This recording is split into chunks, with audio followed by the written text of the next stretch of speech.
Pemirsa, risiko penyebaran COVID-19 Bali mulai mengalami penurunan. Hal ini bisa dilihat dari zona risiko COVID-19 di Bali berdasarkan data terbaru per 28 Maret 2021 menunjukkan perbaikan. Jumlah zona merah mulai berkurang karena satu kabupaten bergeser ke zona oranye. Dari data yang dirilis Satgas Penanganan COVID-19 Nasional, pekan ini zona merah Bali masih tersisa 3 wilayah, yaitu Denpasar, Tabanan, dan Buleleng. Satu zona merah pekan lalu yaitu Klungkung sudah kembali bergeser ke zona orange. Selain Klungkung, 5 kabupaten lain juga ada di zona orange, yakni Gianyar, Badung, Bangli, Jembrane, dan Karangasem.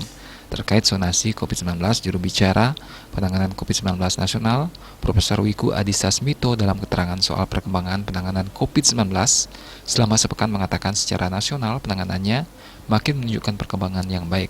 Tren daerah yang masuk zona merah atau risiko tinggi kembali mengalami penurunan.